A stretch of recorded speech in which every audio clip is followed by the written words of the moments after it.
Welcome to Park Media. I'm your host, Vince Emanuele, and we are speaking with Joan Grossman today. Joan Grossman is an independent media artist, producer, and scholar based in Brooklyn, New York, who has created work for cinema, television, museums, and live performances. Her work has been screened and exhibited in more than 25 countries and has won numerous awards with projects in Africa, China, Russia, and throughout Europe. Joan has a Ph.D. in media and philosophy from the European Graduate School in Saas-Fee, Switzerland, where she worked with all kinds of leading theorists and filmmakers, such as Claude Lanzmann, Agnes Varda, Peter Greenaway, Avital Ronell, Baudrillard, Derrida, and a host of others. Her book, Blackout, on Memory and Catastrophe, was published by Atropos Press, and that is what we are discussing in today's interview. So enjoy. Joan, thanks for joining us. My pleasure. Where are you located, Joan? I am in Brooklyn, New York. Oh, great. How have you been holding up over there? Well, I would say this is an unusual time. Getting used to doing a lot of things outside. I had dinner with a friend outside mid-February last night, and we were actually kind of commending the strength of our people to be able to do, endure, adapt, but it's difficult. Yeah. Have you been, you're okay yourself? Yes, I'm well. I mean, and I have no personal complaints. I feel for just the greater ills of this moment. Yeah, same here. I find it hard to complain when so many people I know have been through real catastrophes over the last year. Sergio and I have been pretty safe and sound over here, and we've been able to isolate. So I feel very fortunate. Let's sort of get straight into it. Let's talk about the book Blackout on Memory and Catastrophe. When you were writing this, it was published in 2008. What was some of your thinking before going into this, and why did you write the book? Well, I am a filmmaker and a media artist, so I work in different kinds of experimental forms of media, usually based on nonfiction material. And I wrote that book actually as part of a Ph.D. dissertation. And I hadn't ever intended to do a PhD, and it wasn't really on my agenda, but I had done a master's degree years before, and a philosopher who was a professor of mine started a new program that was very much interested in intersections between art, media, and philosophy, and that sounded extremely interesting to me. And at the time when he invited me into the program, I had done a number of projects that dealt with war, specifically World War II. And it was something I just thought about all the time. It was something I was really trying to understand visually. How do you represent things that are so impossible to represent, and in filmmaking, even in experimental modes, that became a big question for me. And so when I was doing this program and I was developing an idea for a dissertation, and which became the book, I was simultaneously working on a project which I thought would be a documentary about my grandfather, who had grew up in Eastern Poland, Jewish, and had left around 1920. And he and two brothers left. The family that stayed perished in the Holocaust. And I went to Poland with the idea of, I went there actually for another project. I was helping a friend research another film. But while I was there, I got into this idea of trying to find out where my grandfather had grown up and what this place was like. And the place was disappeared in a way. It had been on the front lines of the German-Russian fighting, so 80% of this area was destroyed. There was an archive that had been moved to a regional center and had burned down. And so that piece and the writing of the book were really simultaneously developed and thought about. And that piece ended up not being a documentary about my grandfather because there was not enough information to do a documentary. And I did a very large scale video installation on 4 screens that surrounded the viewer that was called Accidents of Memory. And I went to all these places in Eastern Poland that had been destroyed, but had now kind of been overgrown in a way that made them really kind of, some of them, not all of them, kind of pastoral, kind of this way history gets consumed, and how do we hold on to it? So so I was simultaneously asking these questions about representation and just disappearance. And how did you start with the concept of the blackout? Was this something you had been thinking about sort of prior to getting into this, or was this something that arose as you were thinking about these things? Well, I don't remember when I thought about the word blackout, but I was certainly interested in the filmic device of fading to black. And so there's this notion of, a kind of way you can shift time periods, shift space, shift thinking in a fade to black in film. And then I was also interested in how to superimpose notions of psychoanalysis onto history. How do we try to account for the traumatic blackout that happens, say, to an individual in all kinds of trauma, where there's just things that can't be remembered.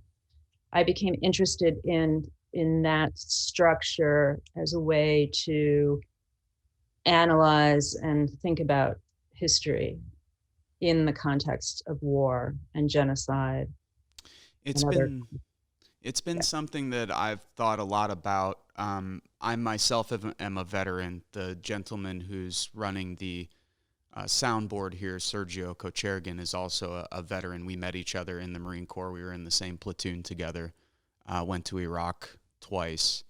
And all of the concepts in your book, from the concept of recalling traumatic events, the sort of interplay between how those events are recalled, subjectively, and then how they're portrayed in this collective media landscape.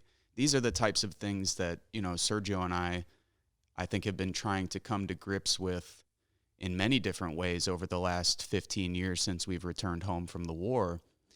And it seems clear to me that it's almost like for us, we'll talk with former Marines and people who had experienced the same things that we experienced, at least objectively speaking. We're in the same place, the location is 2 or 3 feet away from each other. But out of those 45 men in the platoon, you will get 45 way different perspectives of what happened, and even like specific moments or events where people recall them radically different than other people. It's been something that I've been thinking about for a long time, and I think your book really opened up a lot of ideas and questions for me about how we can maybe better recall those events, or even whether or not it's worth recalling them. I mean, I think part of what you are getting at least later in the book, and now I'm jumping out of chronological order, but that's this, sometimes it's better not to remember, that this like constant archival information, like in our war, for instance, I like that you sort of referenced it as not a clash of civilizations, but as like this cosmetic war, both the Gulf War and the war in Iraq and Afghanistan.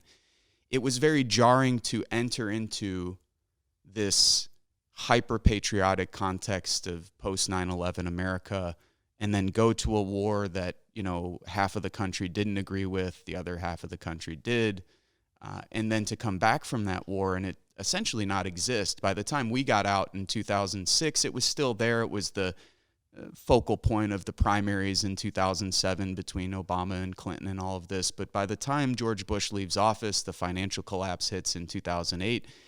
Since then, it's been like this non-existent war that's been going on. And yet we still get all of these images. And now on social media, you know, one of the things I was really interested to talk to you about is, you know, you wrote this book 13 years ago. Now with social media and the images on your phone, in your pocket every day. I remember when Libya and Syria were going on, I was getting like emails and notifications of like decapitated bodies, and like I was just amazed at the influx of images that we were getting from these wars, and it seemed to mean nothing. It was almost like it had become so normalized, or we had become so desensitized to it that, you know, you'd flip down your news feed on social media or check your email, and it's, you know, holiday sales, this, that. Next thing is a thing about Libya, and it's hard to take all of this in. And I think part of what I get out of this book is like, we really, I think, need to be thinking about how we're trying to represent these events, and then whether an over-representation of these events actually has the, you know, the unintended consequence of sort of paralyzing us, leaving us maybe unable to properly memorialize or properly deal with our trauma because we're just bombarded with too much. Is that, I mean, do you think that is that some of what you, and I'm sorry for just sort of rambling, but I'm trying to also work out some of my own thoughts while I'm examining this book, and that's a lot of what I thought about as you were, you know, as I was reading through. Yeah. Well, and I do write a little bit about that. Well, or maybe a lot about it. Yeah, one of the issues or thought structures I got interested in was this transformation or this collapse of the ethical into the virtual. That when we are so oversaturated with this traumatic imagery, it becomes something we're numb to, and it becomes almost a kind of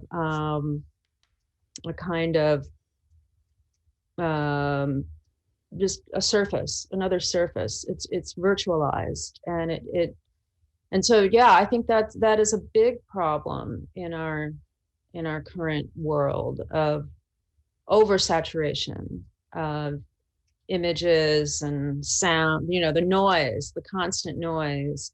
And that, yeah, it's true. Since I wrote the book, I think, you know, we're so much more attached to our devices, and we're so much more constantly engaged in what's often a very superficial perusal of information and images, but could be on some very serious topics. And so, yes, I think it's a big problem. It's, you know, it's a very different era than, say, the Vietnam War, when images of actual fighting were on television screens and everybody was watching the same television screen. And now we don't even really see, I mean, yeah, we see some of it. In fact, I did a piece also in the same era of writing the book, which was where I found a piece of video footage, surveillance footage of from an Apache helicopter in Iraq, and they're shooting people on this. There's some, you see these figures, it's kind of infrared photography, it's nighttime. See them, these figures running and getting shot. You see some hiding under vehicles, and they just blow up this parked truck. And it was a very small piece of footage, very low resolution, and it disappeared from the internet, but I managed to download it, and I processed the videos so that you see it several times, first in its original form, but as it gets processed through, various video techniques, it really starts looking like a game. Yeah. And I was very interested in how, that's to me, a very dangerous blurring of borders between these profoundly ethical questions that our politics and our body politic needs to grapple with, and a virtualization that just removes us from any feeling or identification. And it's not as if that began overnight. I mean, in the book, you're very clear. I was going to ask you if you could talk about the 20th century as the century of media and war. So this sort of convergence. I mean, at the same time, I was thinking of Bernard Stiegler's work as I was reading some of yours as well. He makes the point that at the same time that Hollywood was developing its first major studios, Ford was developing its first major assembly line. So it's like this industrialization of information and warfare. I also went back and read a little bit of Marinetti's work from the Futurist Manifesto. It's like really like seems to me to be like some of the seeds of, obviously led to the Fascist Manifesto and so on, but this obsession with technology and the role that technology plays. But if you could sort of talk about the 20th century as the century of media and war. Well, that was something I was really riffing off of Paul Virilio, who writes about that, and I tried to kind of push it a little further in a direction that I was working with, but that the technologies of observation, this is what Virilio says, the technologies of observation are the same as the technologies of destruction.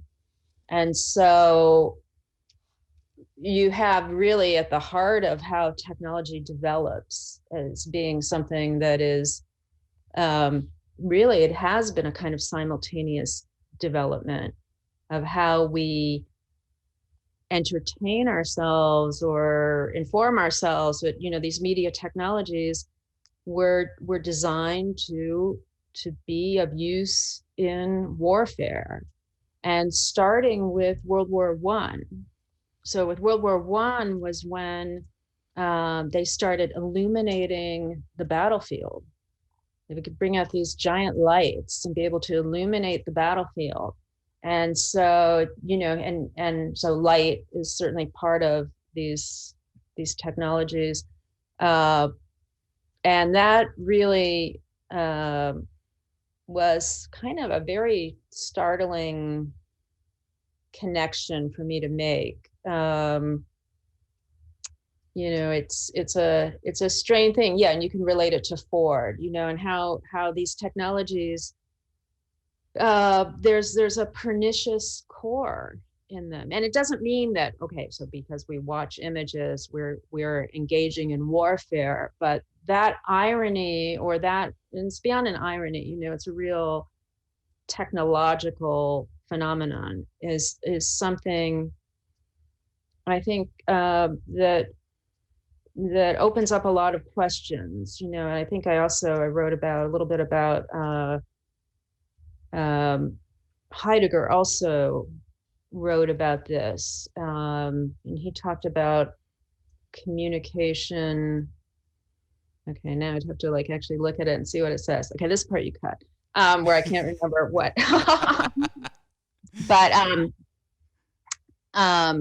But these, but just where you think of how, one of the things that Paul Virilio talks about a lot is, and writes a lot about, is speed, and this so expediting. So technologies of observation are very important to expediting warfare. The drone warfare. You can do this kind of surveillance, and then it starts to substitute also from the actual presence, being in a battlefield. And that too is a virtualization. You probably know more than I do about, there's this very latent trauma that happens to drone operators. They're in their suburban enclaves going into some, surveillance center, operating these drones, and, maybe going bowling after work. And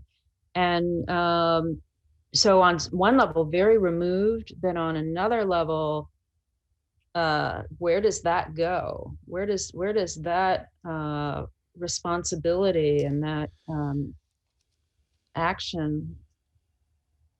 And even more jarring to me would be a drone operator, because you're absolutely right. The studies show that drone operators have the same, if not a higher, suicide rate than Sergio and I, who were in the infantry. Sergio was a scout sniper. I was a machine gunner. We got back from the war and we would think to ourselves, nobody's dealt with the kind of stuff we've dealt with, but at least from this war. But no, it's untrue. I mean, the studies that have come out show that these drone operators have an even higher suicide rate than our people do in the infantry. To me, what would be even more jarring than coming home and going bowling would be to come home from that job, walk inside to see your children playing a video game that on the screen represents precisely what you just came back from. So for me, that seems even maybe more likely than this person coming home and going bowling. I do get your point, but I think, coming home and maybe walking into their living room and seeing their son or daughter playing a video game that is an almost exact replica of what they just left at their workplace, to me would be even more jarring. Oh, yeah. That's a much better example of, I think, what the implications are. Or just coming back to a family and having dinner and everything's normal. And how was your day, honey? And what did you do at the office? Right. I mean, do you even talk about it? Do you even say what you did at the office? Yeah. And never have any connection with the people that you killed. There is no visceral, like tactile smells or sensations in your body are even different in that kind of a context. What you recall, what I recall from those traumatic experiences are things like smells, certain sounds. So yeah, I've thought a lot about the kind of experience that someone who a drone operator might deal with. How about this? Even in that, I was telling you about that Apache helicopter clip that I manipulated. In that, there's also the recording of the operators in the helicopter, and it's just target practice. It's just got them. They're amped up, and also very removed, even though much closer in than a drone operator. But the technology is so efficient now. There you are in the dark of night. You can see it all. You can just get that target. It looks like a game. You can't really see details of an actual human being. So yeah, I think it is jarring.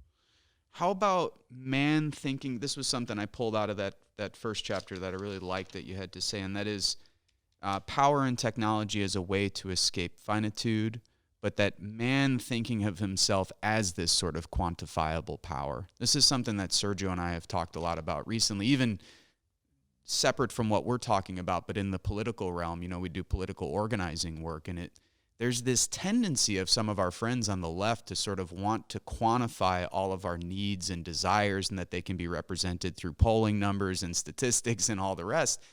Is there a connection between those two things, or am I sort of going off somewhere else? No, that's an interesting analogy. So you're asking, how do we quantify power, or how do we quantify? Tell me again what you're asking. That in the first chapter, you had made the point that sort of memory is strangled in the pursuit of power, and that man is sort of thinking of himself in this context as a quantifiable power, that like technology allows us to sort of quantify the kind of power that we have. Yeah. I think in that if I'm not mistaken. But I think I was also, that was a piece that was drawing on something that Bataille had written after the dropping of the atom bomb. And this idea that, yeah, you can kind of quantify power. You can come up with these numbers of what did a war cost, you know, how much territory was gained, or how many casualties, or, you know, whatever. And that, you know, there is a quantifying of power that I think on some level also diminishes the real implications of it. So that becomes, you know, the stock market of thinking that there is a quantification, you know, this, as though it's even possible. You know, what something else I wrote about in the chapter about Shoah was this idea of, in the Warsaw Ghetto, I think it was 5,000 people a day dying. And how these are numbers we can sometimes, and now, of course, we're in it with COVID. And I think, like many of us, I read the number every day, how many new cases and how many deaths, and how inadequate that is.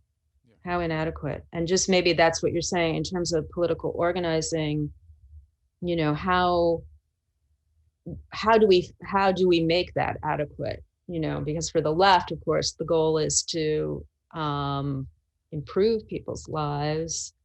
So how do we take this quantification in our overwhelmingly large, unwieldy realms of human activity and make that relevant and make that valuable? But I think power is also used to obliterate the real, and those numbers can actually obliterate the real implication or a more effective representation. Yeah, I've been thinking about that a lot in the context of the pandemic. In order to sort of properly convey the trauma that's been experienced by people, I was working on a piece that, instead of focusing on the numbers of dead or the statistics or the numbers of sick people, I had found a specific story from San Antonio, Texas, of a 7-year-old who lost his mother last year and then just lost his father and then just lost his grandfather, who was then taking care of him after his mother and father had died. All three had died of COVID. It seems to me that a deep dive examination of that young man's or the young boy's life and what that person is experiencing in their whole like circle of people in that social network and their family network would be perhaps a more accurate way to portray what's happened over the last 12 months than to try and think of the whole thing or to try and put it into like a box. And I've been thinking of that. You know, it seems to me that something like that makes more sense. I think so too. I think we have, on some level, exhausted these grand narratives that try to heroicize wars or all kinds of tragic events that become inscribed in history, and that the grand narratives are very distorting to the actual experienced event that is wholly singular, you know, for that child. Yes, there are other children who've experienced something maybe similar, but that child has a singular experience that you can't possibly slot into this grand narrative. And as far as grand narratives are concerned, you mentioned, I know you're in that portion of the book, I think you're working off of Nietzsche's work, but the role of the state in sort of generating these grand narratives and this drive of the state at the time when it's deteriorating.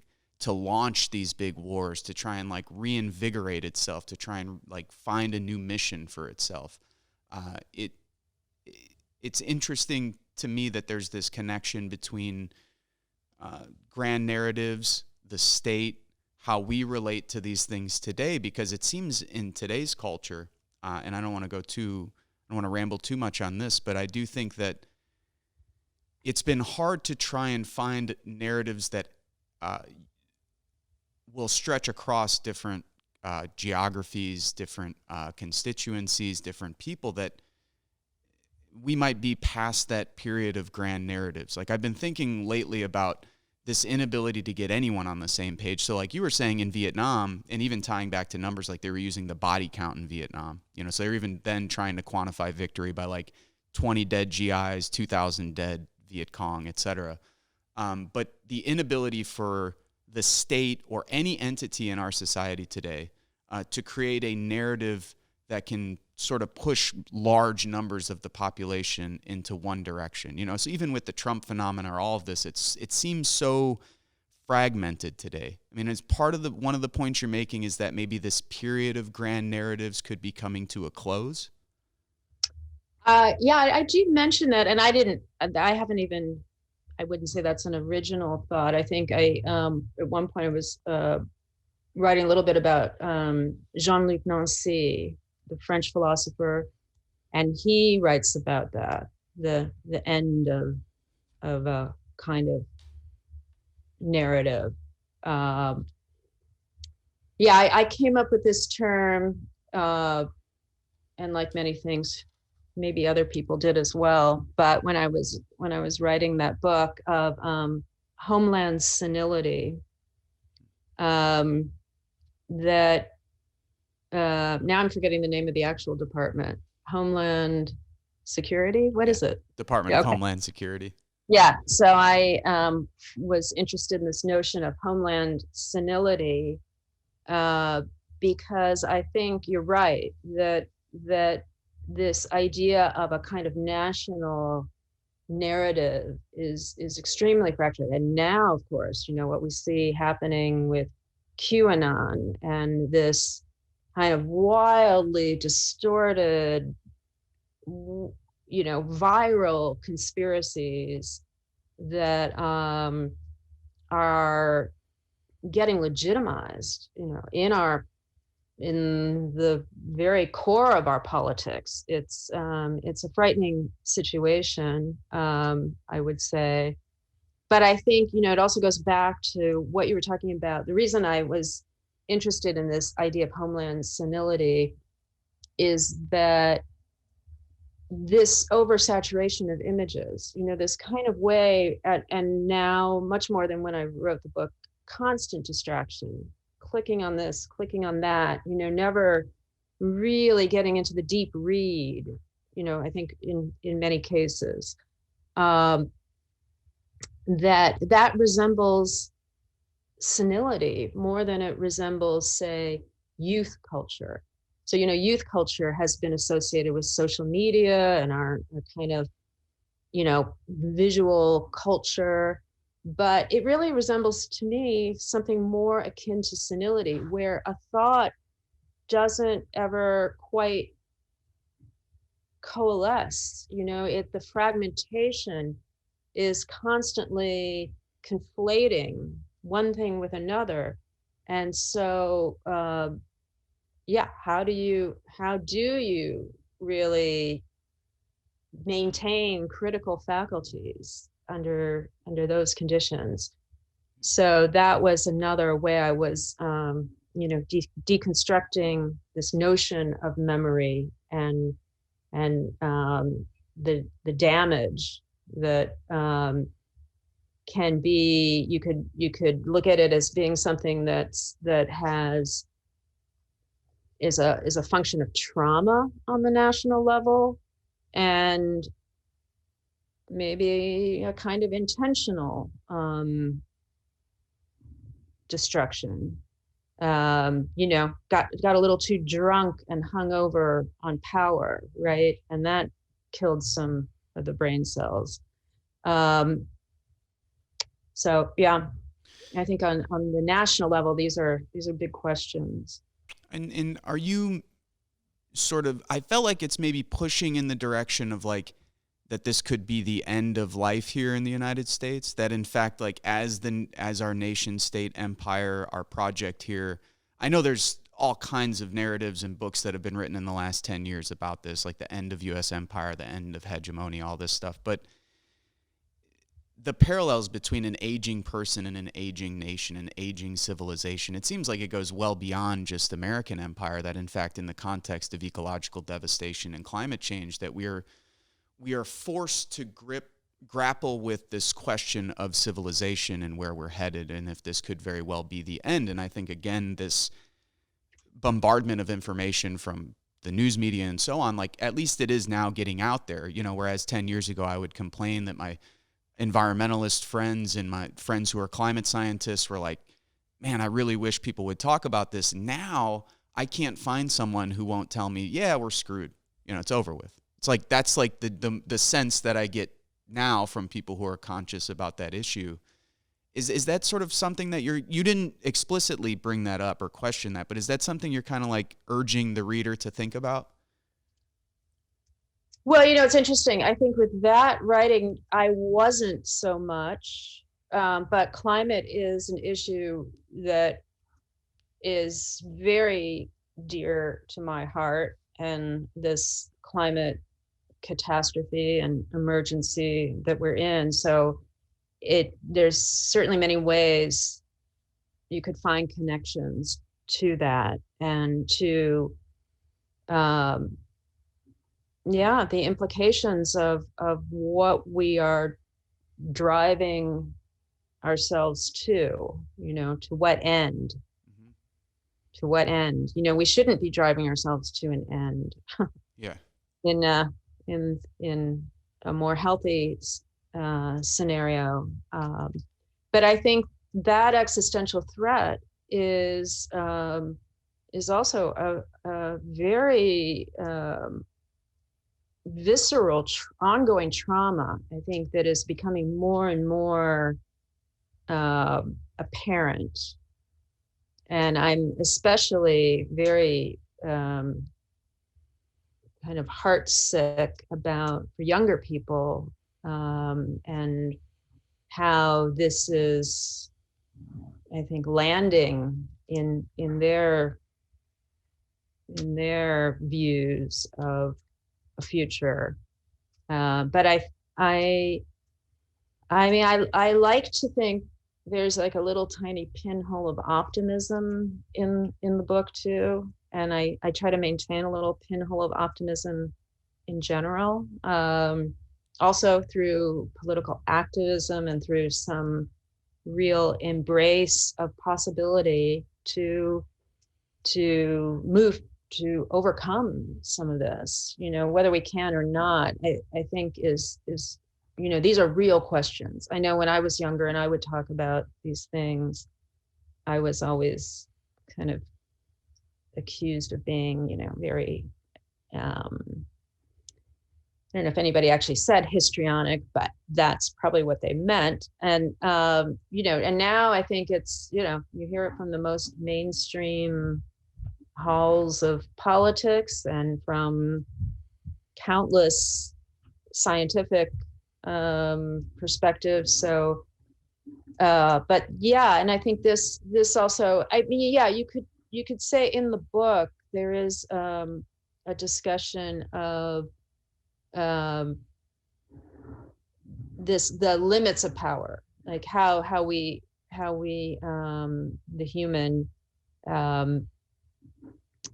strives to have so much power. It's the power to destroy ourselves. That once power, it is the kind of a Dr. Strange love worldview of where, and you see that now. I mean, I think I've felt that the current manifestation of the Republican Party, that so, that it feels like a death cult, where there's no room for empathy to help people, or to or to acknowledge a deadly virus, or to, and so that's the perversion of self-destruction that underlies, I think, so much of this contemporary moment is something not new, but it's reached real planetary levels.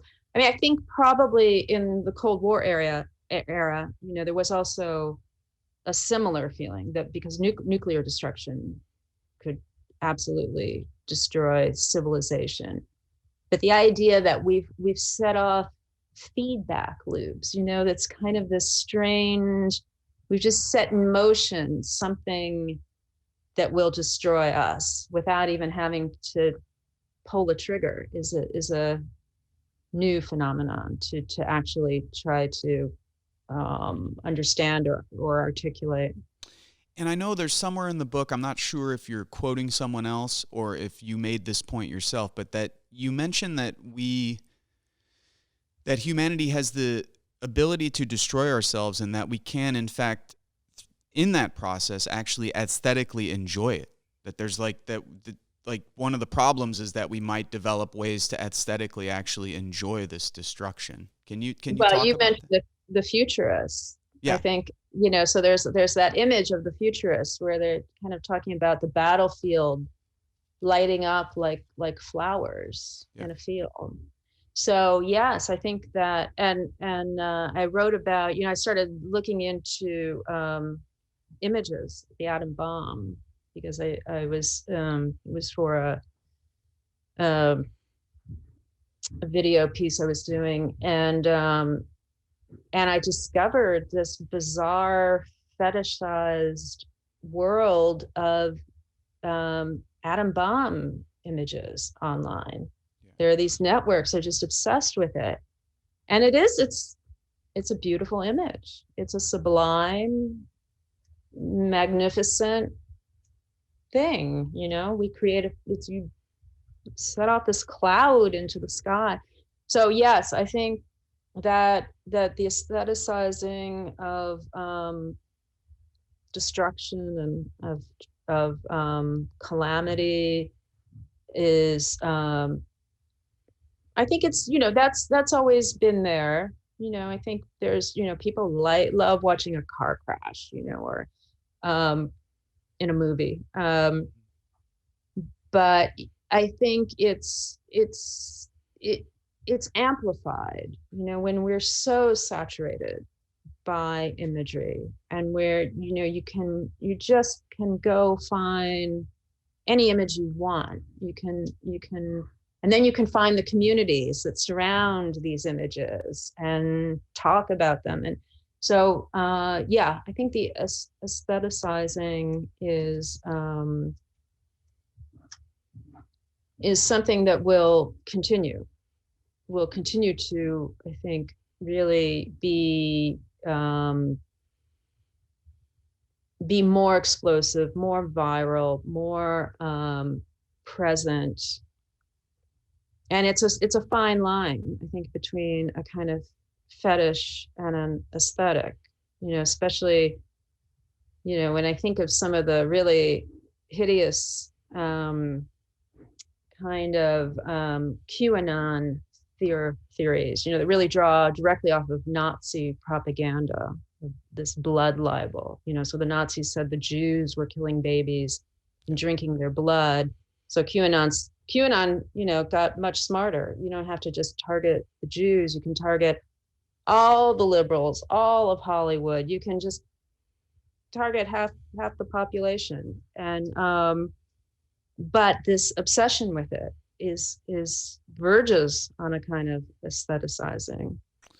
The obsession with pedophilia as well. What I found amazing was this influx of articles and information and like emails, and even good people I know who are getting a hold of me and being like, hey, Vince, is there really a global pedophile? And I'm going, oh my goodness, like you, and the way that the Epstein story was used to sort of manifest those narratives, and then in conjunction with the QAnon stuff. And you really, I feel like we're living in a period today where you have to be hyper disciplined in terms of what it is you're consuming and how you're consuming it.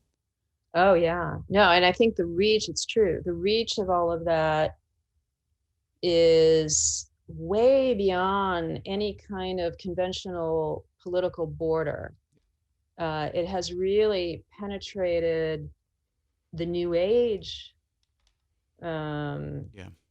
kind of community, the anti-vax community and the QAnon, and then you've got suburban housewives who think, yeah, pedophilia, that's bad, so we got to save the children.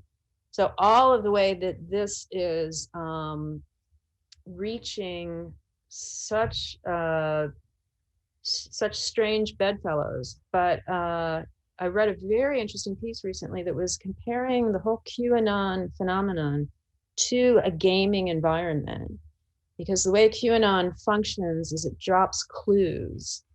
And so people are constantly decoding, these gibberish letters that don't say anything, but then they mean something, you can. And so that how that addicts people into the environment and keeps them engaged. And so that's also a very interesting piece of how this thing is functioning. How about the role of photography in this context? Yeah, well, photography, I think I write about that, like Susan Sontag, I think, wrote something about, in her book on photography, wrote how a photograph is not the thing itself, it's so. And even, you have a whole history of war photography where things were moved around, bodies were moved, things were these images were constructed. And I think that's something, that's a whole other story, of how photography has always been a facsimile. It's in even what we've called documentary material. When I teach, and when I'm teaching documentary, and I also make documentaries, I think it's always upsetting sometimes to the students when I say nothing's objective. Nothing, you can't. And just because you make a documentary and you call it a documentary, that's not objective. You've made so many decisions. You've cut this out. You've cut that together. You've drawn associations. There is no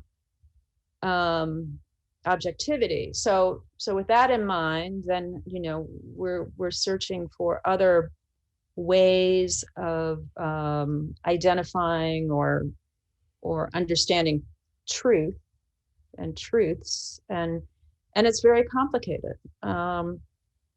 But photography has always, and of course now, with the deep fake, what you can do with photography, or let alone video, moving image, is astounding. It's just incredible. I wanted to ask you about that because I just read an article in The Guardian a few weeks ago that, had proposed that the deep fake videos were going to be the sort of new problem that we'll face in the next, coming years. I think they said within 4 or 5 years, it'll be so detailed and complex that people will not be able to tell the difference at all. What, to me, the profound implications for that, I mean, all the way to, it makes me question how much work I should do in the digital realm. As much as we do a ton of stuff in the digital realm, I think, are we moving into a period where if you don't see someone face to face, if you don't have a personal connection, that it's going to be virtually impossible to believe anything? I mean, that doesn't it doesn't seem that we can run a highly complex, densely populated society in that kind of a context. If we lived in like small hunter-gatherer societies, it seems clear that with the level of technology we have today, yes, okay, we could like parse out, is Joan BSing us with this video? Who knows when that video was shot? We can kind of account for it. But in a world where you can't account for any of that, the implications to me are profoundly scary. Yeah, I think it will be an ongoing problem. mean, think of what you can do in a political ad, what you can make people say that will be identical to, and I've seen demos of this stuff where based on, a single photograph, you can create moving image, you can create the exact sound of someone's voice. And so the ability to destroy and slander your opponent will reach such new levels. I think it's highly dangerous. And I think it will be used over and over to manipulate information, to destroy character, to undermine truths of all kinds. And even maybe our understanding of ourselves. In other words, if you log onto the internet and you start to see video after video of Joan Grossman giving speeches that you didn't give and making statements that you didn't say, it seems to me that even sort of outside of the political collective realm, subjectively, like, what is this going to do to us psychologically if we start to see ourselves in a very real way, digitally, saying and sounding just like ourselves, but it's not us? Yeah, I can't even imagine how that would feel. But I think that kind of thing is very likely. It's going to be a very powerful tool. Governments will use it. Yeah. I mean, the kind of psyops that we have now will be nothing compared to what you can do in a deep fake environment. And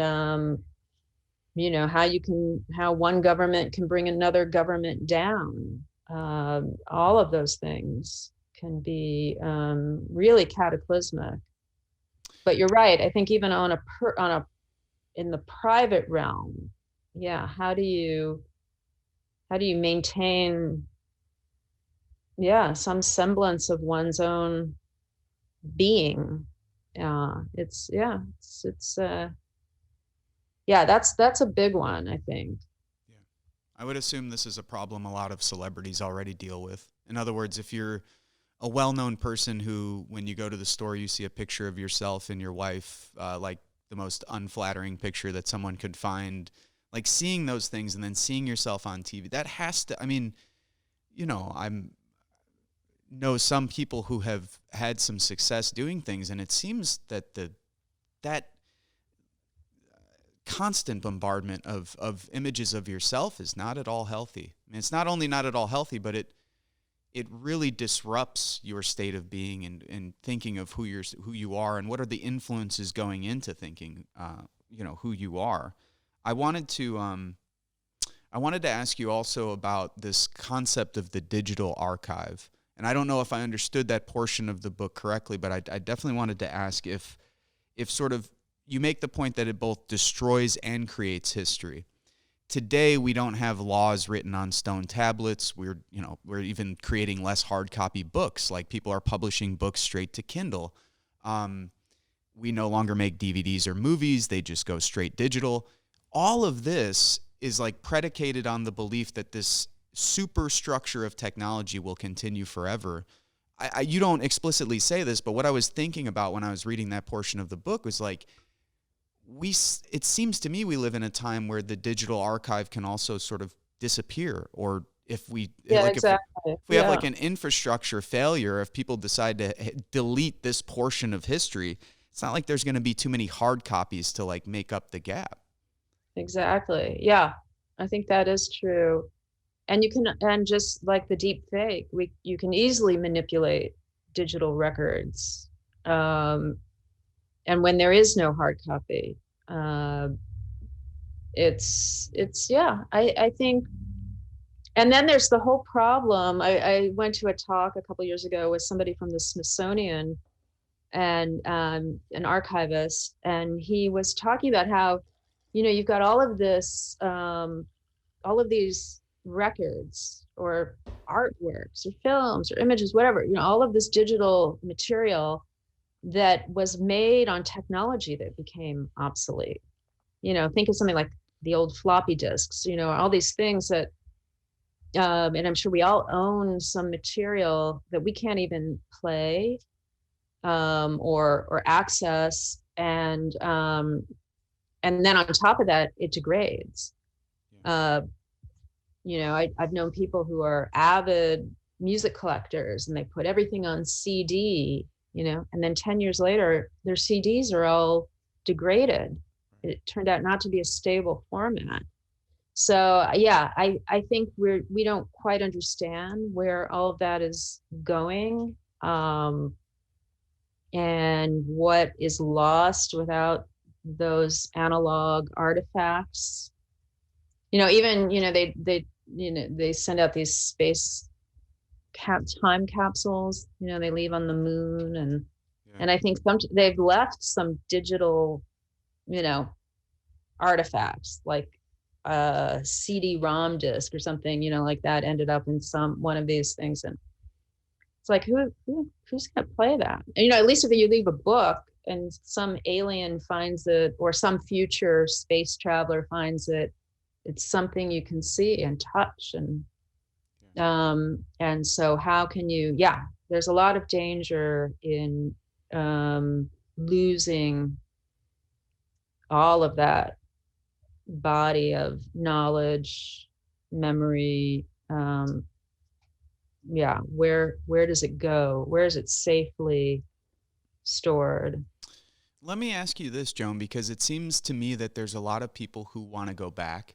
So you make some points about technology in the book and our relationship to nature. So I have friends who are, some of the environmentalists I respect the most because they're the ones locking on to anything from tractors to pipelines to trying to stop the destruction of old growth forests, or save these species that no one else gives a shit about. And, these are people I have a tremendous amount of respect for, and we've worked with them over the years. I consider them friends and allies and all the rest. But at the same time, it worries me that many of them will talk to me about sort of returning to sort of a hunter-gatherer society.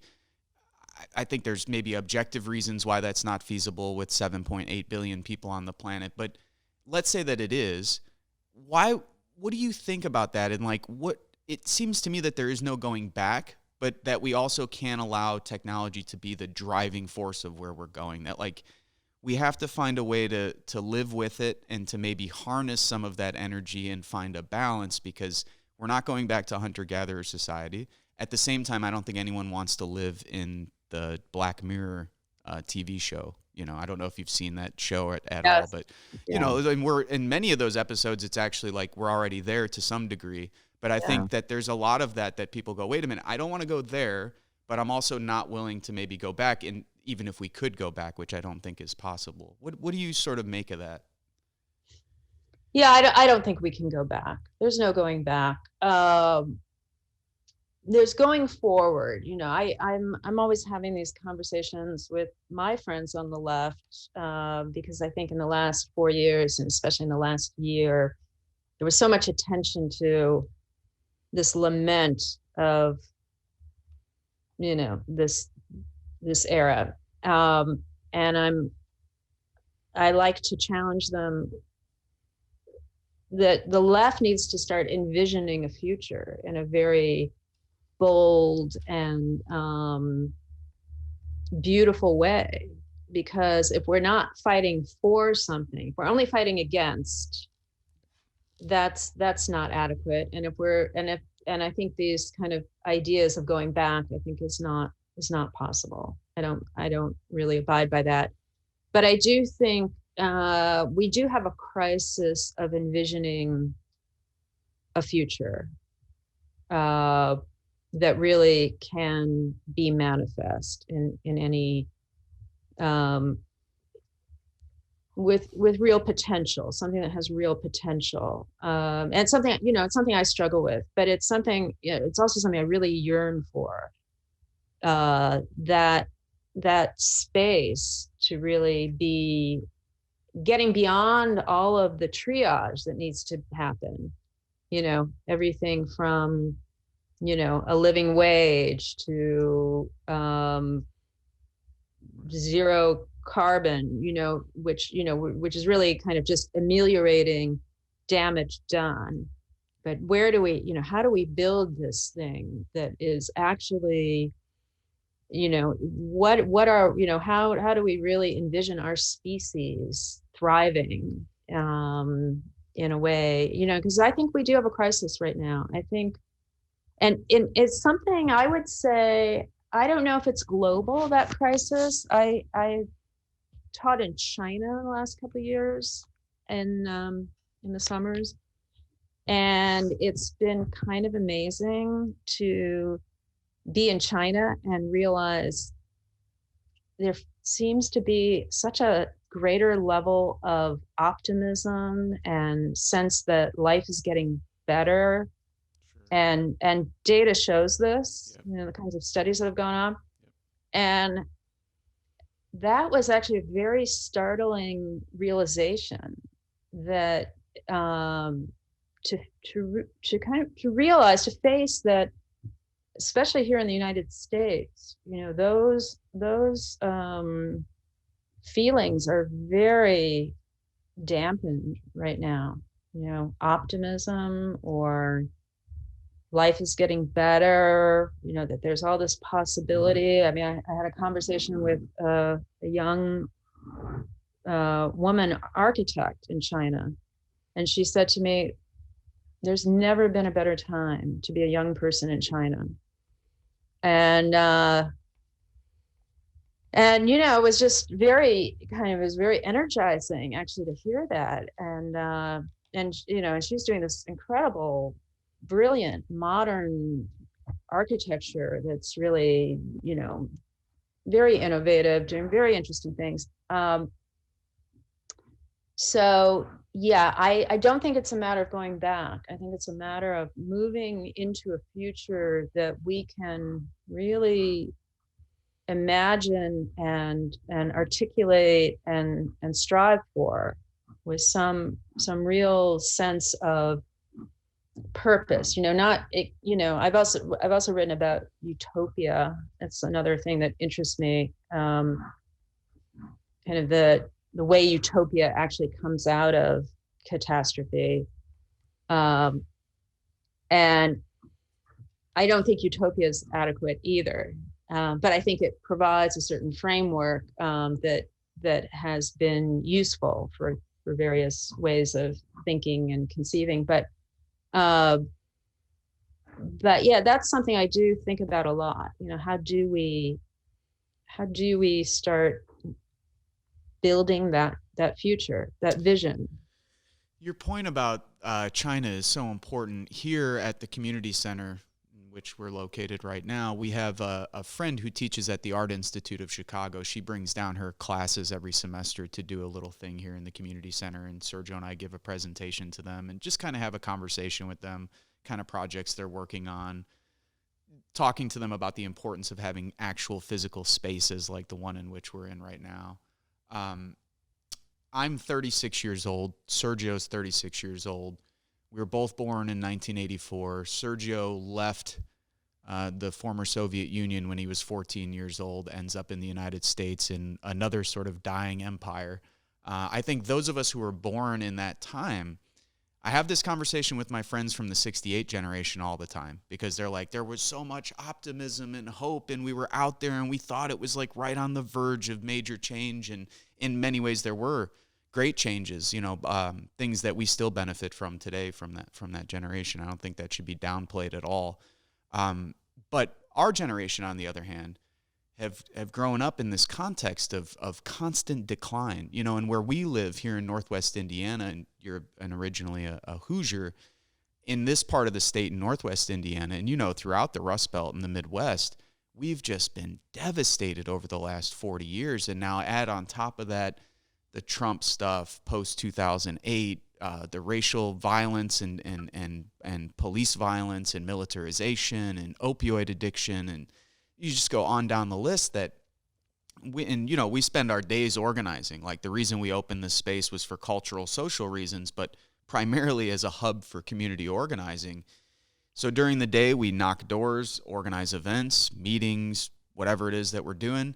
and then at night, sort of sit there in a state of despair about how we're not doing enough, or whatever we're doing isn't as effective as we want it to be. It does seem like there's a big generational difference, and I think geography plays a big role too. So class, race, geography, all of these things playing, I think, a significant role in how a lot of young Americans are growing up and looking at the situation, and they don't obviously have the same view as the young people that we speak to, also who from the Art Institute were coming from China, students, exchange students, and so on, who would share their experiences with us, and then they would look around Michigan City, Indiana, after they took the train down from Chicago, and they're going, my God, this looks like a Mad Max world out here. I mean, they really, when they see these sort of deindustrialized Rust Belt towns like the one in which we live, it's for them it's a very jarring experience for them to see this, Well, it's not the America they've seen on TV or in movies, and sometimes I feel in America right now, we're like the former Soviet Union, which was told this is the best culture in the world. We're not that decadent Western world out there, consumerist, capitalist. This is the best. And then the wall came down, and people went, "Wait a second, this isn't so great." We didn't have it so great after all. So, and I think in America too, you see how brainwashed that ideology can, how brainwashed people are with that ideology, to the point where they can't even envision that healthcare could be a right, that they actually, and that actually exists. They can't even quite believe it, but they're not America. That's why it exists. It exists because that we're better than that, and it's become this bizarre double speak of self praise, being we're the best, we can't have those things because we're not Sweden, we're not, right. We're somehow better than that, but we can't have the nice things they have. So it's interesting to see America become that. It's a strange phenomenon. We're the wealthiest, yes, and we're the most powerful, but people are just being squeezed to smithereens. Yeah. The fact that people can't have a living wage or health care or college education without mountains of debt, that all of this has become normalized as some kind of, this is how we do it in America, because we just pull ourselves up by our bootstraps. I was just about to say, what's most insidious about it, in my view, is that we've taken on, it's sort of been valorized. So now our suffering and oppression have been like, we're exceptional because we can endure such oppression here. So it's no longer like we're exceptional because we're doing things better. It's like, oh no, we're exceptional because in the United States, that's just how it is. We're tough. If you don't have healthcare, too bad. And that's what makes us exceptional, is our exceptional levels of oppression.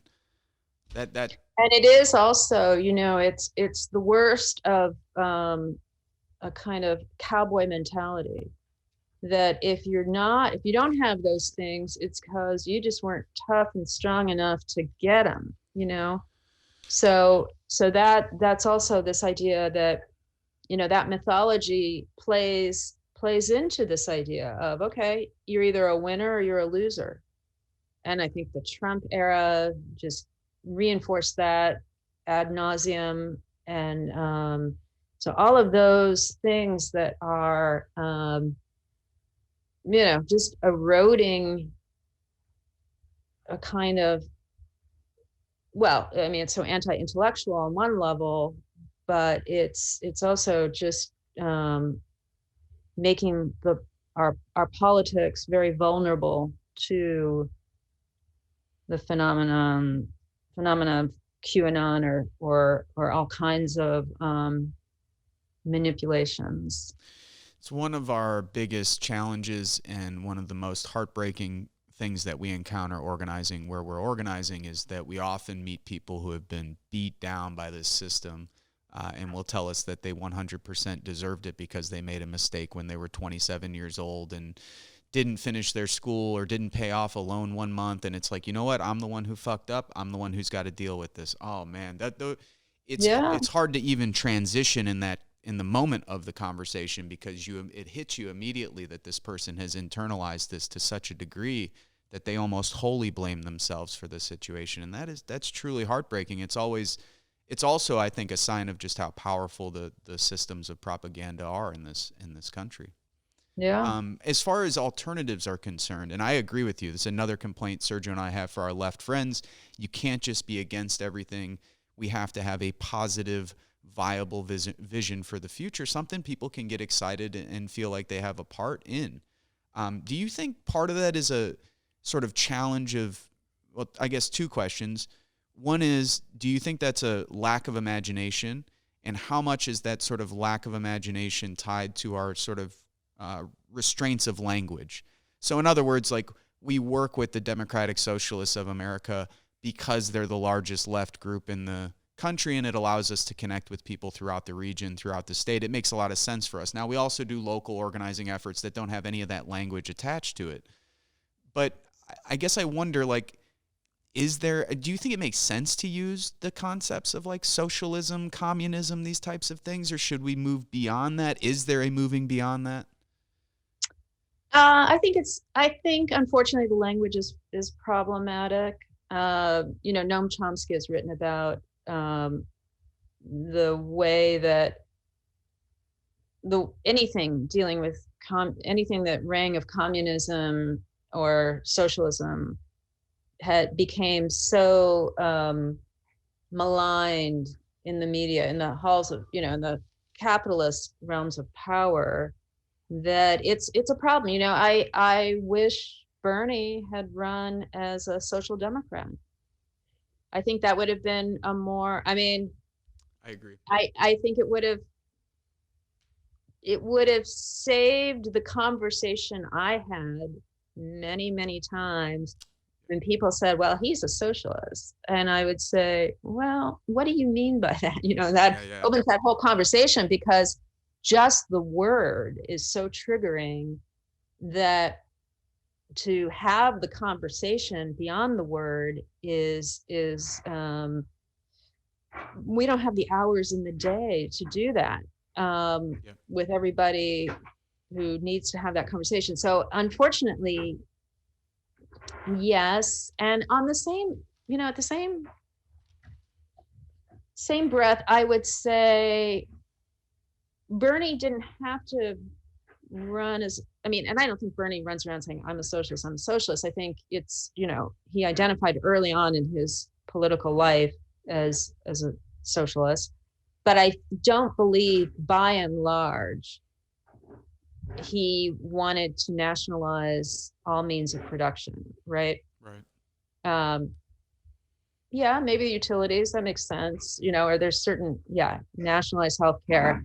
But I think the opportunities for entrepreneurship, I think actually that's one place where the left could have expanded its discourse, to America in a way that would be, I think, productive. That it's not just that, say, a Green New Deal will create millions of good-paying jobs. A Green New Deal will open up tremendous avenues of entrepreneurship. The things that are at sort of the heart and soul of American identity, right? That I can come up with my idea, I can pursue it, I can, get rewarded for it. Yeah. So I think we've had some problems with language. That all makes a lot of sense to me, because these are things that we heard from other people, and they were the same challenges and conversations that we had with the Bernie phenomena. And I heard it from people who were very, smart. It wasn't just like somebody who doesn't get it. It's the, I think we need new languages. I like the word progressive. I think it to me speaks to the future. I think it's the term I like to use when when I talk about my political identity. Yeah. No, it makes sense. We just had a conversation with a great historian, Harvey J. Kaye, who, entrepreneurship. That's what I was going to get to. Harvey J. Kaye, who's a great historian out of the University of Green Bay, Wisconsin.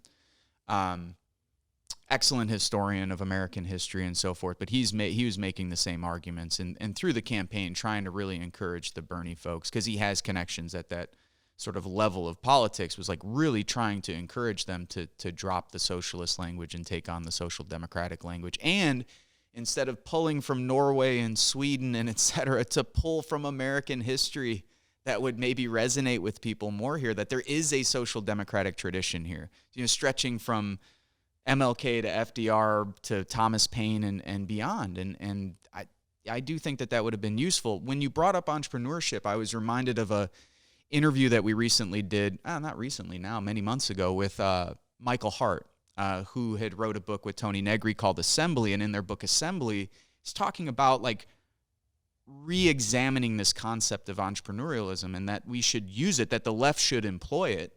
I don't know if you're familiar that he was also sort of like examining that concept, but I think it's interesting that you bring this up as well, because even locally, one of the frustrations that Sergio and I have had in our organizing efforts is that oftentimes the people in the city who are like out there hustling, like getting projects done and like making stuff happen, are people who have that kind of entrepreneurial spirit. And not all of them come from middle class or upper class backgrounds. I mean, I'm talking like working class people who are like, I don't want to work a 9-to-5 bullshit job. I don't want to be stuck in this small town in Indiana doing nothing interesting. How am I going to make my community a little better? How am I going to like benefit my own life and sort of create something interesting to do? It's like there's nobody else that's going to come from the outside to do it for us here. And to the extent that they will, it'll be a gentrification process. It won't be like some organic from the bottom up democratic like cultural process that people have some kind of input in.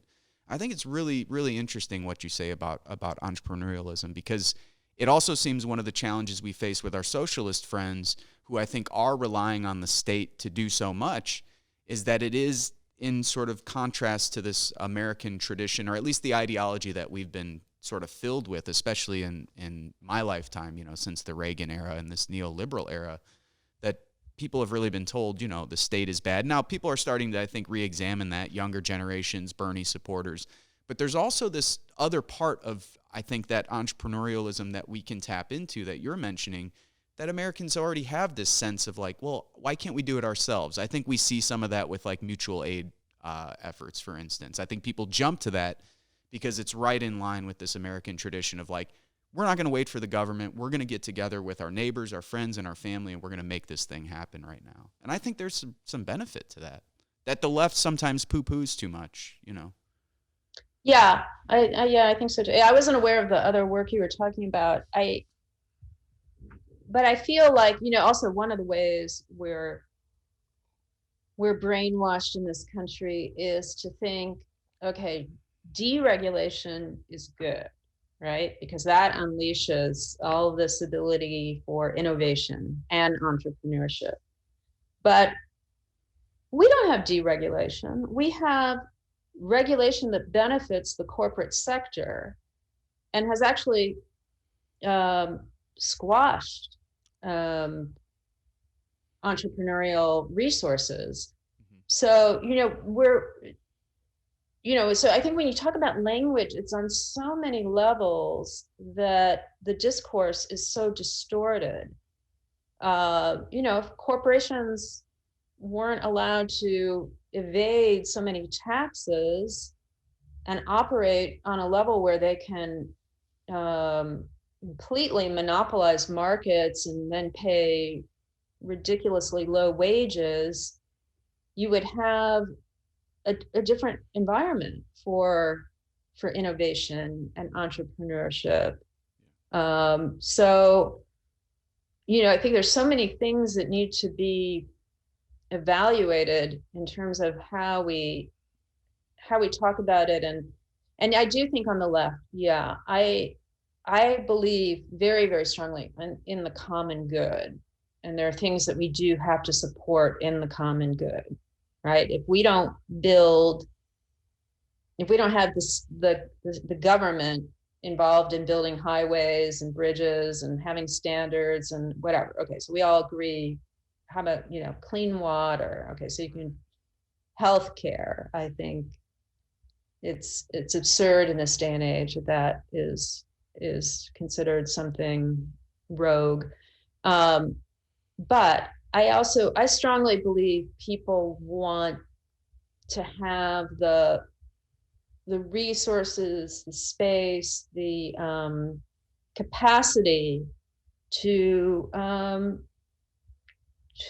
their own means of making a living, and I'd love to hear more about your community center at some point. But I mean, to have I'm sure it's really quite exciting and interesting, to have a space where you can program and you can innovate and you can bring people together. And, for some people it's doing it on that level, and for other people it's maybe, okay, coming up with something, that a product. I think, unfortunately, so much of what our financial world produces now has no common good to it. Financial mechanisms, that are designed to suck the wealth out of the general economy and just siphon it upward in a way that has been so destructive. It creates no benefit other than the concentration of wealth for fewer and fewer people.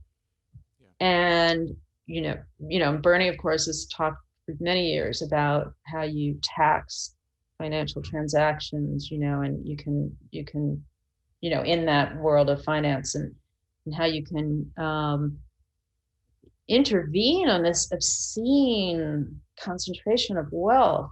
And, to me, it's always amazing the people who are not benefiting from any of these tax laws that benefit the wealthy, because another American myth is, oh, well, I'm going to be a gazillionaire one day. That's just a matter of, it's going to be the lottery. It's going to be whatever. I'm going to be, and I don't want to pay a lot of taxes when I'm a gazillionaire. Right. No. And how, utterly deluded that is. 100%. It's been equally as frustrating as running into poor working class people who internalize that oppression is running into poor and working class people who believe they too one day will become, elites or in the 1%. I wanted to ask you, because you were speaking before about examining that language, and we're talking about examining it in the political realm. Something that I feel after reading your book, after reading some of Avital's work and other people, is that it first of all, as I said at the beginning of the interview, I thought it was a phenomenal book, made me think a lot. You said more on 104 pages than books I read with 404 pages. But that's also part of the problem. Like, I also read a book like yours and I go, oh shit, I almost feel paralyzed for a couple days, where I'm like, you have to rethink, like, how are you using these terms? What do those terms mean? Like, that I think I guess the question to you is, how do you keep yourself moving and sort of not become paralyzed with maybe too much examination? Not that that's what you're doing in the book, but my reaction to it was maybe a little too much of like, oh God, you got to rethink how you use this term. You got to rethink, what do you mean when you say this? All good. You should, I think, constantly be like thinking, reflecting, never like settling, and being like, I think I understand this, or I think I get this. It's like, I think it's good to always grapple with whatever it is and just never let yourself kind of off the hook. Something that Avital talks about, which I enjoy. But I wonder how you do that. So even politically, it's like we do at some point maybe have to use a term or use a phrase and just kind of run with it. Does that mean, it doesn't mean we don't stop examining it, but it means at some point we do have to kind of like momentarily settle on some things just to move forward. Do you find that difficult at all? I think what's helped me through that process is teaching, because in teaching, you don't take for granted that your students understand what you're talking about. And then I read something that students absorb 4% of what teachers say. So I realized, okay, you can also repeat things and say them a little differently. And So I think teaching made me a more patient person, to be able to parse these things with less of the sense of, with less of a combative sense of that there's some kind of language war that we have to win, or there's some kind of better way to say things. I mean, I think anybody who engages in any human interaction or relationship or thought knows on some level that these are works in progress. Our ability to articulate an idea or think something through, and it has to constantly be refined. And I think politics also teaches us that. Yeah. It's a marathon, not a sprint, as they say. It's a long game, and so that takes considerable stamina. I think it can be very exhausting. I think that's the harder part, is, and maybe that's what you're getting at too, is just maintaining a stamina to stay the course of whatever it is, getting a thought out there or understanding a problem, and moving the needle toward a better world, which is what I care about. So all of that, I think, is, the stamina, I think, is really something. But you asked me very early on in this interview, and I don't think I responded to it, but this question of, is there a point where there's too much memory? Do we need to be revisiting these, say, national tragedies, these traumas? Is there a value in forgetting? And it was Nietzsche who said, too much memory is bad for us. It's bad for our health, and that we have to be able to stand on like a tiny leaf of forgetfulness, where we can let it go, where we can dance, where we can just be free of it. And I think what he meant, the way I interpret that, is that memory is very hard. Facing traumas of the world or ourselves, this is very difficult,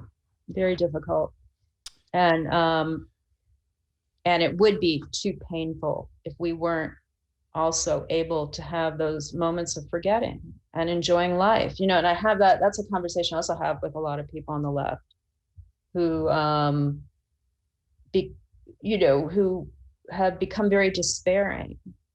And I'm always saying, if you let them ruin your life, they have won. That we have to,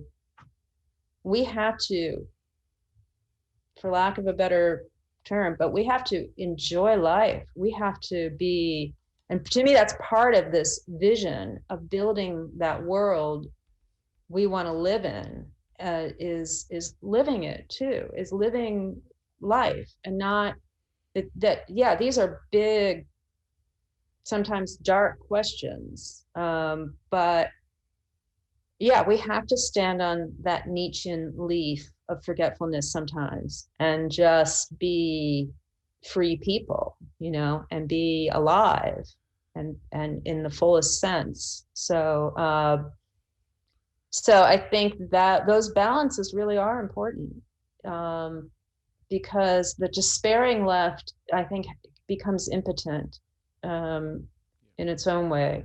Yep. Oh, I couldn't agree with you more there, and it's one of the reasons why we operate the community center in the way we do, which is to not just allow all these cynical lefties to like sit around and talk about how much the world sucks, but to also get people dancing, have art installations, have live music performances, poetry slams. We have barbecues, soup kitchens, clothing drives. We've done anything and everything under the sun that you can imagine in this space over the last 4 years. And a lot of it was just to add sort of a more robust environment to the politics and to show people how there's like this interplay between all of these things, that you can't have successful political organizations if nobody knows and trusts each other. Like people coming into a meeting and being like, hey, Joan, are you ready to get arrested? And it's like, I don't even know your last name.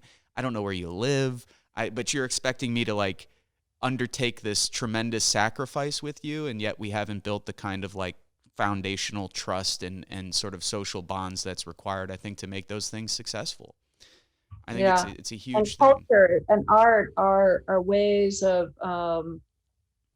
manifesting these visions of another world, and they play, I think, an important role. I remember reading about this community center that Bernie helped establish when he was mayor of Burlington. Yep. And he supported like all these punk musicians, and and I love that. I love that innate understanding how culture really brings us to a better place in terms of, like you say, knowing each other, trusting each other, feeling joy among each other, and all of that, I think, is empowering on so many levels. It's not just the icing on the cake, it is the cake. That's the important point, I think. I mean, because we have a lot of political people who see it as secondary. And you make the point at the end of I forget exactly how you put it, but it's like where politics fails. I forget, it's like where politics fails and philosophy falters, or it's where something fails. But art has a chance to intervene. Yeah. And I believe that. I think there's some things that what art can do that's so important is transcend some of these language problems, that we're talking about. Maybe music more than anything can do that, and just hit us on a level that transcends language and speaks to some other core of our being and of our capacity to feel empathy or compassion, or all the things we need in our world that's going to survive our civilizations. So I do believe that very strongly. I think it's a necessity. I really do. I think creative outlets are really a necessity. I mean, on so many levels. I mean, you could look at it as mental health, but I think it's so much deeper than that. I think it's about tapping into something, whether, it's entrepreneurship or painting, something that says that affirmation of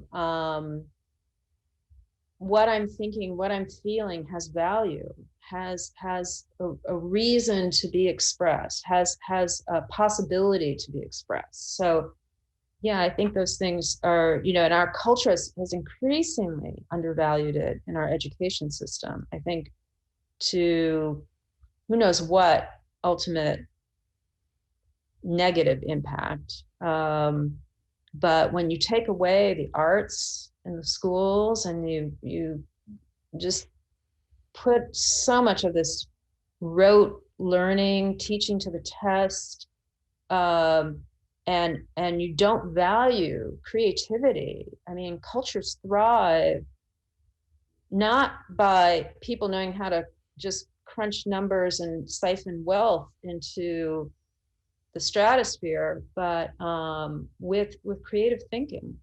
It's what we need to get through this climate crisis. Yeah. I've been teaching the last few years at Middlebury College in their School of the Environment.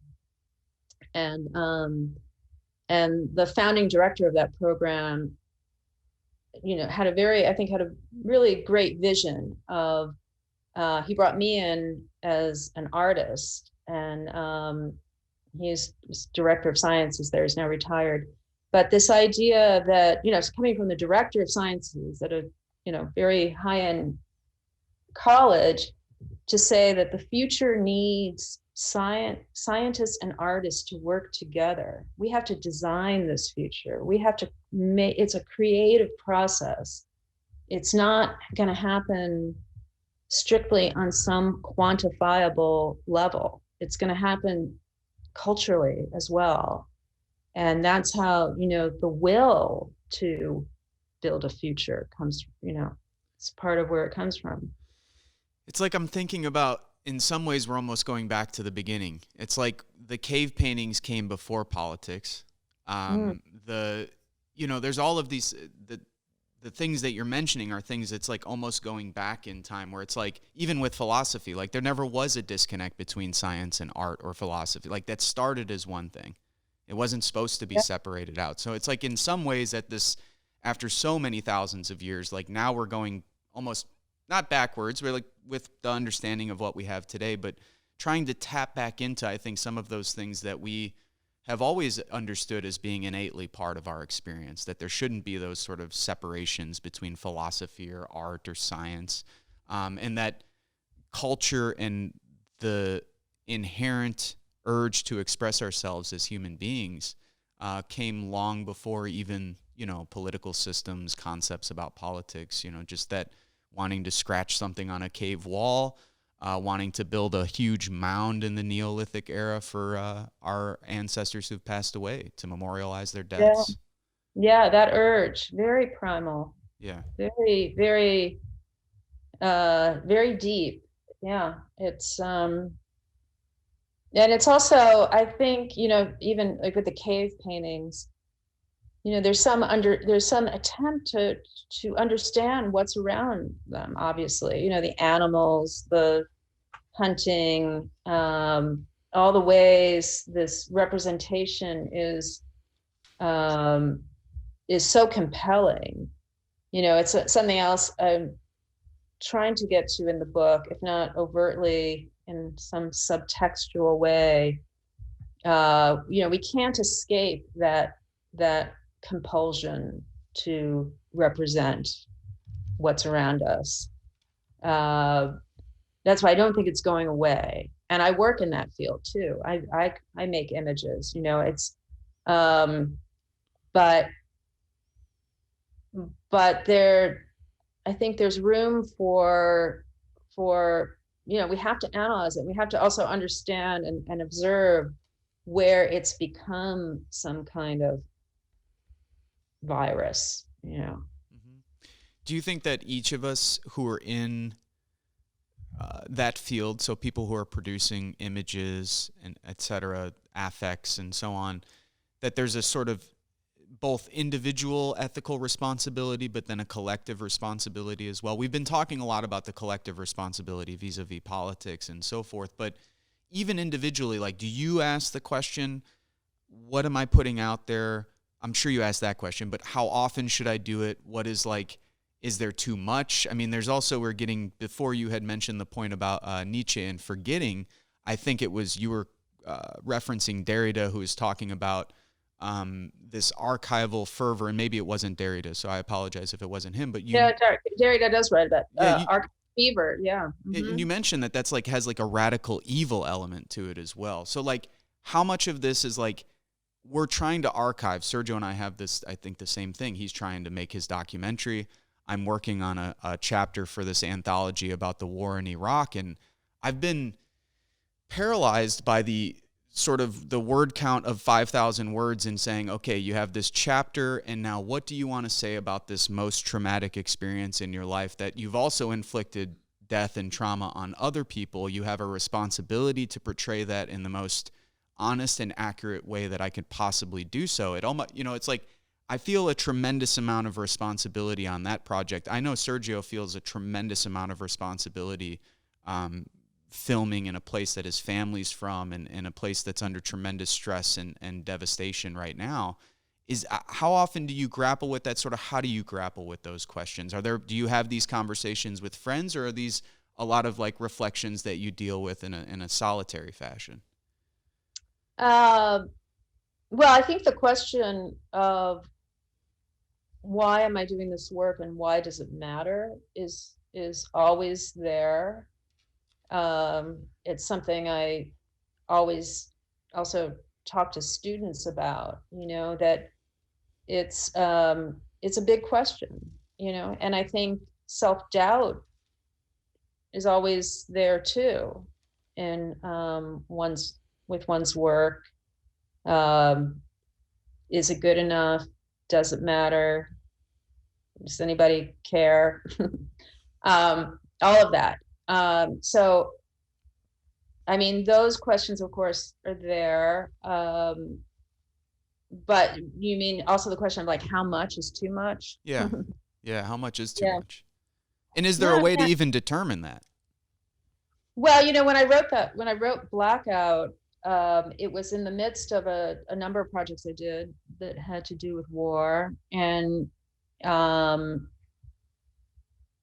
it became too much for me, actually. It really did. I mean, there was a point where I realized it was wearing me down, to be, and also, when you're doing a film, and I'm sure Sergio knows, but it's the same with writing too. The repetition of constantly you're looking at this image over and over and over again. You're editing it, and you're taking one frame off here and one frame off there, and then you're playing it 6,000 more times. The obsessive compulsive nature of just doing the work can be traumatizing.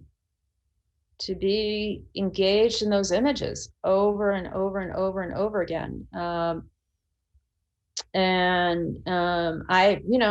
had to step away from it and do other kinds of things too. But it's hard. I think it's like political work too, which can be so exhausting, but knocking on doors, having those conversations, just the tedium of it, the tedium, and then how difficult it is to measure, like where was the impact? Okay, I think that one conversation, something happened, or however it is it's measured, or you see it in the outcome, or sometimes it's very disappointing, the outcome. And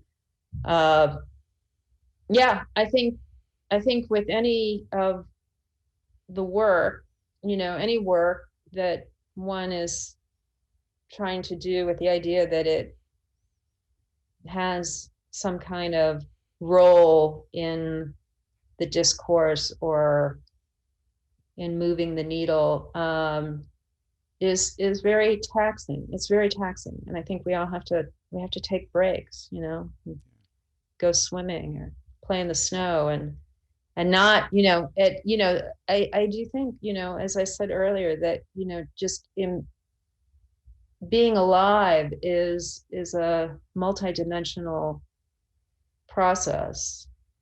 And I have felt sometimes the left is being at risk of being too humorless, too lugubrious, too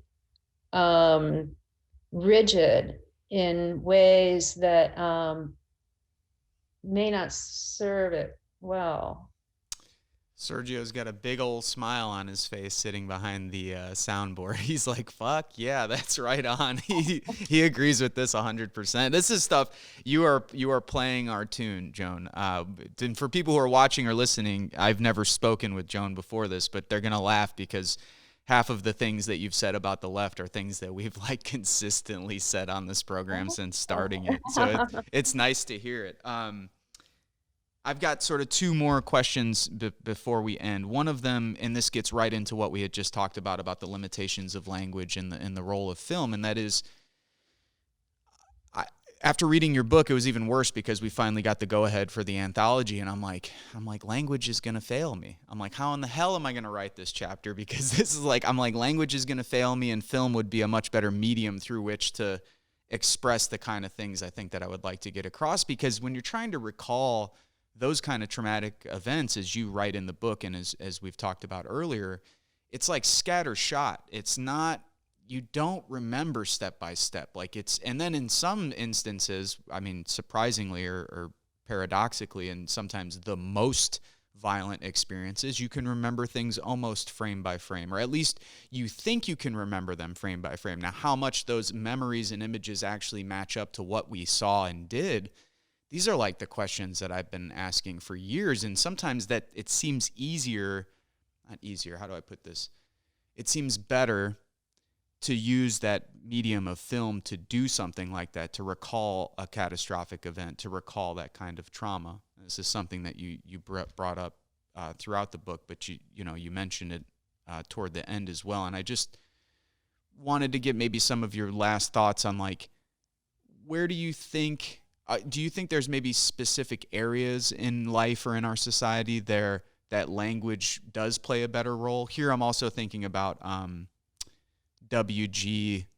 Siebold's work, who you cite, who's talking about this German experience, and after World War II, him being like very apprehensive to engage with some of that literature about like romance novels. I mean, I'll be honest with you, Joan, I have yet to read one book by a veteran from the war in Iraq. I know dozens who've written books. I have yet to read one because I've always been really apprehensive about, like, how are they portraying this and their connections to home life and romance and ideas about Western civilization. And I just, almost in a paralyzing way, I guess I'm wondering, like, if you had any, like, final thoughts that just for people to think about this limitations of language, and then the role of film and what it can do, especially when trying to portray these catastrophic, traumatizing events that, I think those of us who write find language very limiting in trying to describe any of those things. Yeah. I think one of the things I was trying to do with Blackout is acknowledge these failures, is to say that in acknowledging the failures, say the failure of language or the failure of image, the failure of representation when it comes to something like the Iraq War, that we have to open up that space for those failures, instead of saying, how do I find the way to overcome that failure, to accept it, that is part of the story. That is that's where some of the truth lies, is that we don't have adequate language or images or we don't. We have some. It's not like there's no way, but it's there's the failure is okay. I think that's what I want to say, in a kind of a more vernacular way, that it is part of the story, that the trauma of especially a war like the Iraq War, it was scandalous from its inception. It was built,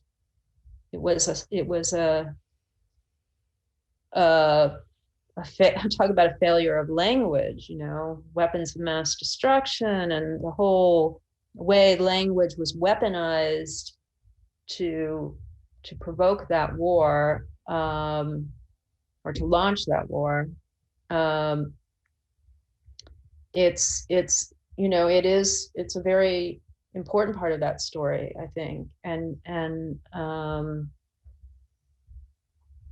yeah, I think it's just part of what, we were talking about before, the American, or even you could say kind of the Western Enlightenment, is about finding certainties.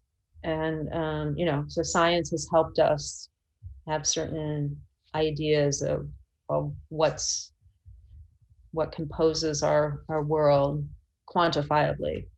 But I think there is a point where, we also have to, truth is a very hard thing to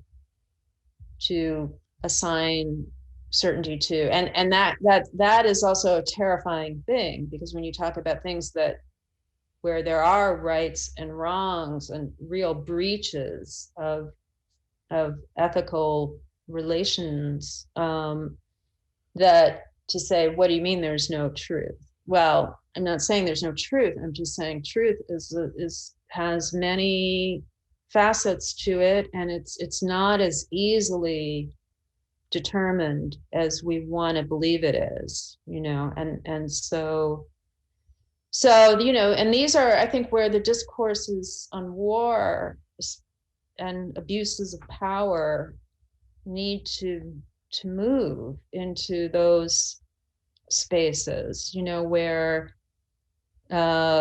there's room for that. I mean, I'm sure you've run into this, when in the political sphere, how troubled people get if I critique the Democrats, as though then I'm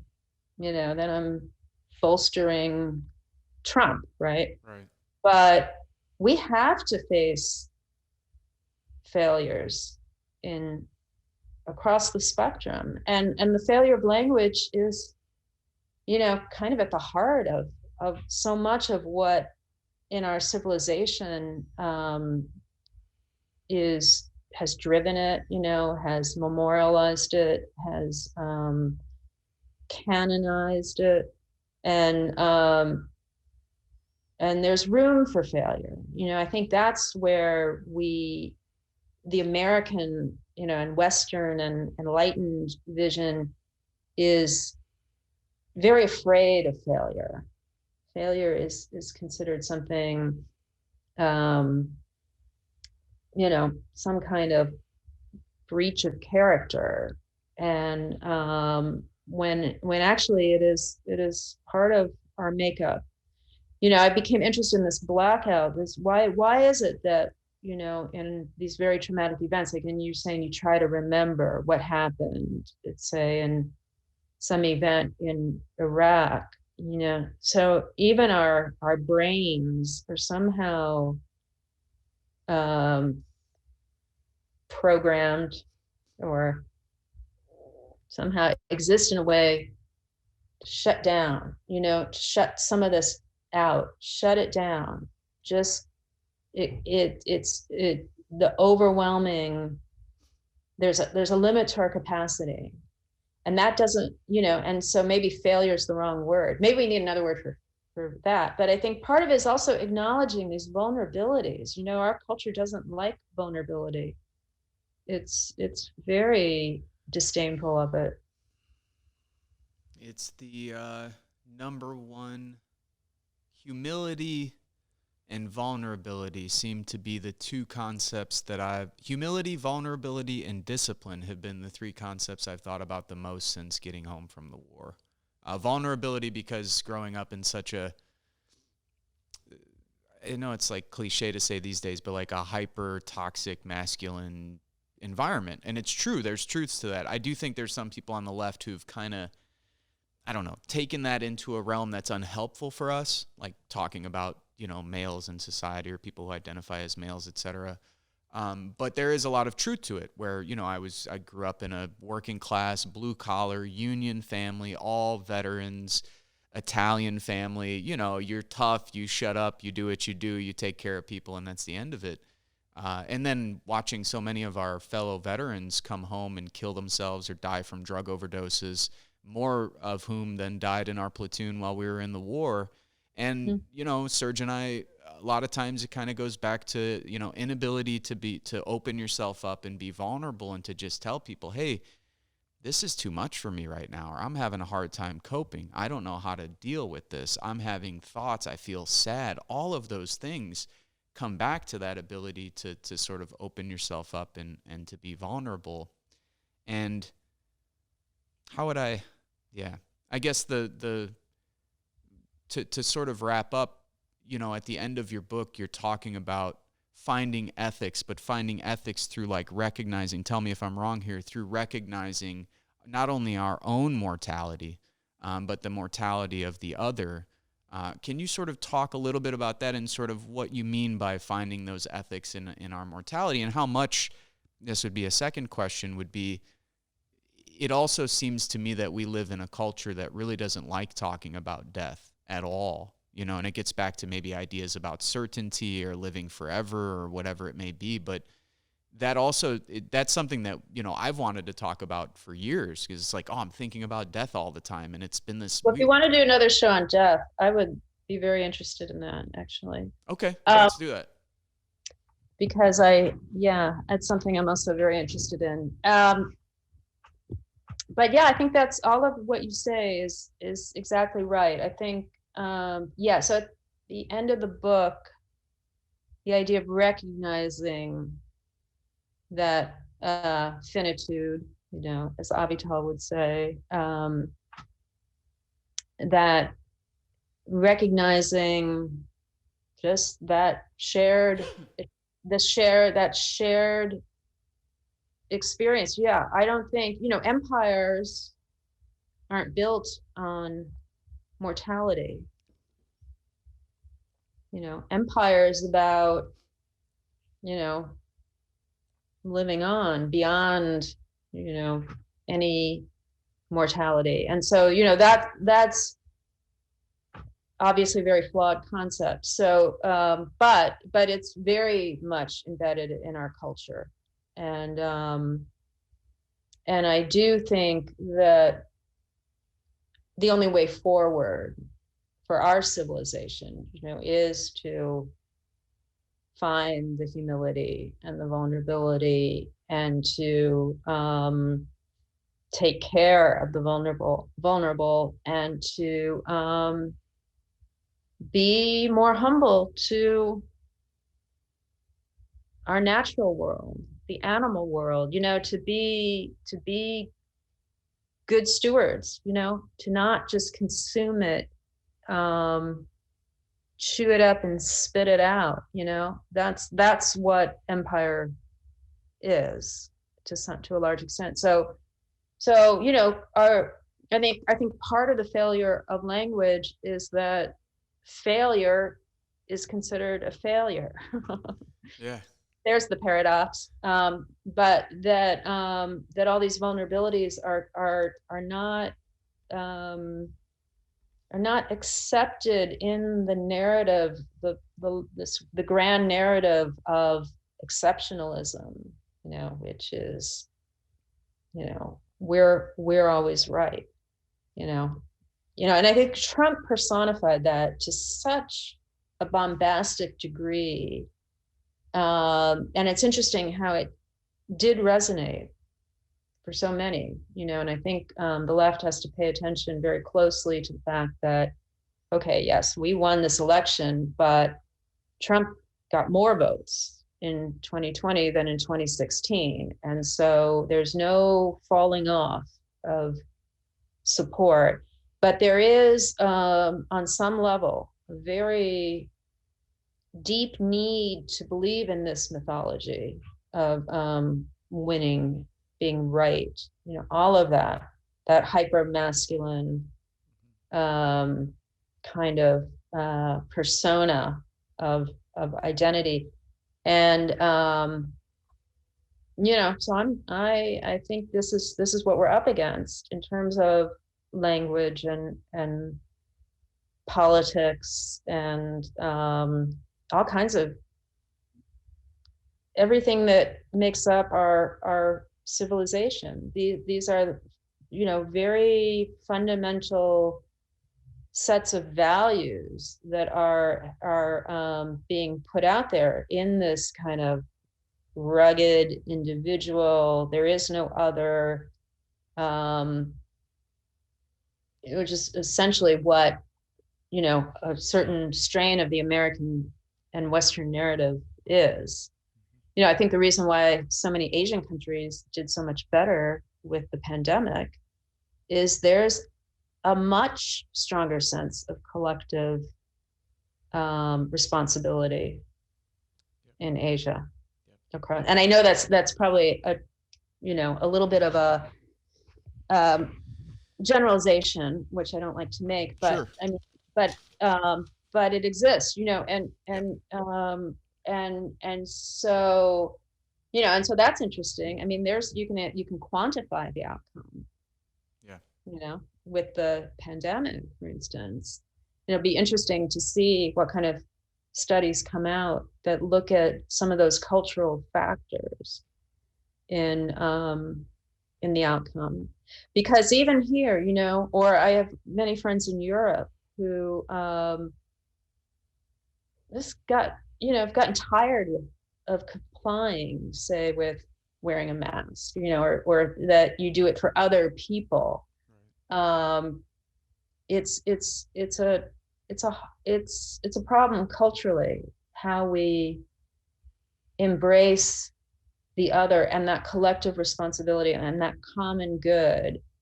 But I do believe that's where the glimmer, the pinhole of light at the end of the tunnel is. I agree. Joan, thank you so much for your time. Thank you We've for taken having like me. 2 hours of your time, and I didn't expect to take that much, but Well, I knew it. I knew as soon as I finished that book, I was like, man, I've been excited as hell to talk to you all week. So thank you so much for doing this. Well, thank you. I mean, I've really, really enjoyed our conversation, and I hope we can do it again. We will. We will. And I will send Avital an email tonight and tell her thanks. I had interviewed her. I've been interviewing her for a while now. About 10 years. We have a couple mutual friends, one of whom teaches at University of Notre Dame, Olivier Morel, who's a really, really sharp filmmaker in his own right, and also a professor over there of literature.